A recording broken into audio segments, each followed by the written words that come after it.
गुलबुआ. पैंजण. 1 महिन्याने आर्याचा दुसरा वाढदिवस होता. आधीची जागा छोटी होती म्हणून नचिकेत बायको आणि आर्याला दुसऱ्या जागी राहायला घेऊन आला. जागा ऐसपैस होती. 3ऱ्या माळ्यावर त्याने भाड्याने फ्लॅट घेतला. 3ऱ्या माळ्यावरील बाकी फ्लॅट्स हे रिकामीच होते. त्यामुळे पूर्ण शांतता होती. मनासारखी जागा मिळाली म्हणून नचिकेत खुश होता. शिवाय ऑफिसही त्याच्या जवळ होतं, म्हणजे दुधात साखर असल्यासारखं त्याला वाटलं. शिफ्टिंगचं काम झालं त्याच्या दुसऱ्या दिवशी नचिकेतने वॉचमनला विचारलं, फ्लोअरवर बाकी फ्लॅट्स रिकामी कसे? वॉचमन म्हणाला, साहब 3 साल पहले एक मैडम ने पति से तंग आकर आत्महत्या की थी. तब से कभी कभी वो दिखती है, ऐसा लोगों का कहना है, इसलिए लोग यहाँ रहने के लिए डरते हैं. नचिकेत म्हणाला, पर सिर्फ मेरा ही फ्लोर खाली है, बाकी पहला, दूसरा फ्लोर और ग्राउंड फ्लोर पे तो लोग रहते हैं ना. वॉचमन म्हणाला, सर जी वो मैडम 4th फ्लोर पे रहती थी, इसलिए ज़्यादा लोग वहाँ और 3rd फ्लोर पे दिखेंगे नहीं आपको. नचिकेतला भीतीयुक्त नवल वाटलं, पण आता काय उपयोग होता. डिपॉझिटचे पैसे देऊन ॲग्रीमेंट करून झालं होतं आणि घर ऑफिस जवळ असल्याने त्याला चौकशी करावीशी वाटली नाही. तो ऑफिसला गेला, पण डोक्यात विचारचक्र सुरूच होते की वॉचमनच्या बोलण्यात काही तथ्य असेल का. ही गोष्ट बायकोला सांगितली तर ती घाबरेल कदाचित. जाऊ दे, जे होईल ते बघता येईल. आणि इतकं सहज आणि स्वस्त कुठेही फ्लॅट मिळणार नाही. तो आपल्या विचारांच्या विश्वात रमला असतानाच मध्येच त्याच्या ऑफिसमधील मित्र राकेशने त्याच्या खांद्यावर हात टाकला. तसा नचिकेत दचकला. अरे कुठे हरवलास? राकेशने विचारलं. नचिकेत त्याला बाहेर घेऊन गेला आणि त्याने सर्व प्रकार सांगितला. राकेश म्हणाला, चिल यार, असे काही नसते आणि आर्याचा वाढदिवस काही दिवसांवरच आहे. कुठे आता फ्लॅट चेंज करतोस? तसे काही वाटले तर नंतर चेंज कर. हा महिना तरी इथेच काढ.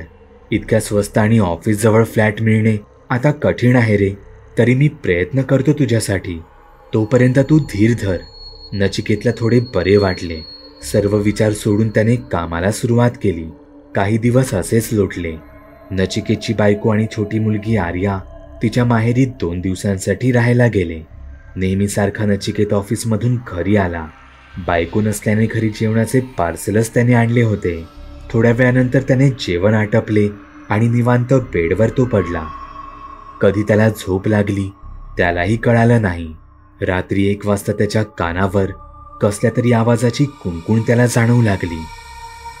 नचिकेत बेडवरून उठला. हवेतील गारवा वाढला होता. रातकिड्यांच्या आवाजामुळे तो नक्की कसला आवाज होता ते नचिकेतला समजेना. जसजसा तो दरवाजाजवळ आला त्याला पैंजणांचा आवाज येऊ लागला. नचिकेतल्या इतक्या थंडीतही घाम फुटू लागला. त्याने दरवाजावर कान टेकवला आणि काळजाचा ठोकाच चुकला. कोणीतरी दोन्ही पाय एक एक करून वाजवत होतं. पैंजणांच्या आवाजाने नचिकेतचे कान वाजू लागले. नचिकेतने हिम्मत करून पीप होलमधून एक डोळा बाहेर लावून पाहिला आणि डोके सुन्नच झाले. एक केस मोकळे सोडलेली स्त्री दरवाजाकडे रोखून पाहत होती. नचिकेतच्या हृदयाचे ठोके वाढले.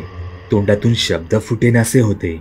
त्याला जोरात ओरडावेसे वाटत होते, पण त्याची जणू काही वाचाच बसली होती. तो दरवाजापासून लांब आला. पैंजण वाजणे चालूच होते. नचिकेत देवाचे नाव घेत बसला. तसा अर्ध्या तासाने आवाज येणे बंद झाले. त्या रात्री नचिकेत झोपलाच नाही. सकाळचे 5 वाजले तेव्हा त्याला डुलकी लागली. 7 वाजता त्याला जाग आली तेव्हा त्याला खूप ताप भरला होता. त्याने बॉसला सुट्टीचा मेसेज केला. आपल्या बायकोला कॉल करून त्वरित ये म्हणून सांगितले. त्याची पत्नी आणि लहान मुलगी आर्या दुपारीच घरी आले. तेव्हा त्याने घडलेला सर्व प्रकार सांगितला. त्याची पत्नी म्हणाली, आता सांगून काय उपयोग आहे? जेव्हा वॉचमनने तुम्हाला सर्व सांगितले होते तेव्हाच तुम्ही निर्णय घ्यायला हवा होता. परवा आता लेकीचा वाढदिवस आहे. नचिकेतची बोलतीच बंद झाली. थोडा वेळ दोघेजण शांत बसले. मग त्याची पत्नी म्हणाली, आताच्या आता संध्याकाळी घरी भटजींना बोलावून इथल्या वास्तूची शांती करून घ्या आणि काहीतरी उपाय मागूया त्यांच्याकडून. नचिकेतला तिचे म्हणणे पटले. त्याने एका ओळखीच्या भटजींना संध्याकाळी बोलावले आणि घडलेला सर्व प्रकार सांगितला. भटजींनी पूजा आणि वास्तुशांती केली आणि दरवाजा बाहेरच्या कडीला एक मंत्रून धागा बांधला. मधले 2 दिवस चांगले गेले. नचिकेतला कसलाच भास झाला नाही. भटजींनी केलेला उपाय कामी आला होता. म्हणता म्हणता नचिकेत ज्या दिवसाची वाट आतुरतेने पाहत होता तो दिवस आला. आर्याचा दुसरा वाढदिवस होता. नचिकेतच्या ऑफिसमधून राकेश आणि नचिकेतचा बॉस पण वाढदिवसासाठी हजर राहिले होते. वाढदिवसाचा कार्यक्रम अगदी थाटामाटात साजरा झाला. सर्वजण आपापल्या घरी निघून गेले. रात्री 1:30 वाजले असतील. नचिकेतला कसल्याच्या आवाजाने जाग आली. तो आवाज पैंजणांचा होता. नाही, हे शक्य नाही. भटजींनी उपाय केलेला आहे, तर आता कसली भीती. मला भास होत आहेत बहुतेक, नचिकेत मनातल्या मनात म्हणाला. नचिकेत चादर घेऊन पुन्हा झोपी गेला. काही वेळाने पुन्हा त्या आवाजाने त्याला जाग आली आणि त्याची वाचाच धरली. आता तो आवाज अगदी जवळून घरातून येत होता.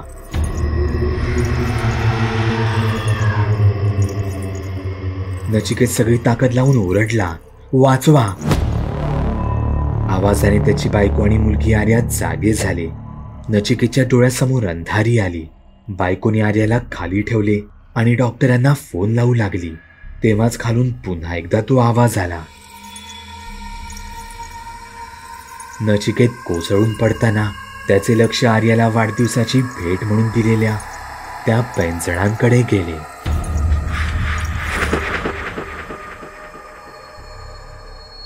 पैंजण. बागुल बुवा. चॅनलवर अपलोड केलेल्या नवीन व्हिडिओची नोटिफिकेशन मिळवण्यासाठी चॅनल सबस्क्राईब करायला विसरू नका. व्हिडिओ आवडला तर आमच्या मेहनतीचा मोबदला म्हणून तो लाईक करून मित्रांसोबत जरूर शेअर करा. चॅनलवरचे इतर व्हिडिओ पाहण्यासाठी इथे क्लिक करा. तसेच चॅनलवरची प्लेलिस्टही चेक करा. दर दिवशी नवनवीन भूतांचे व्हिडिओ बनवून मी तुमचं मनोरंजन करत राहू याची खात्री बाळगा.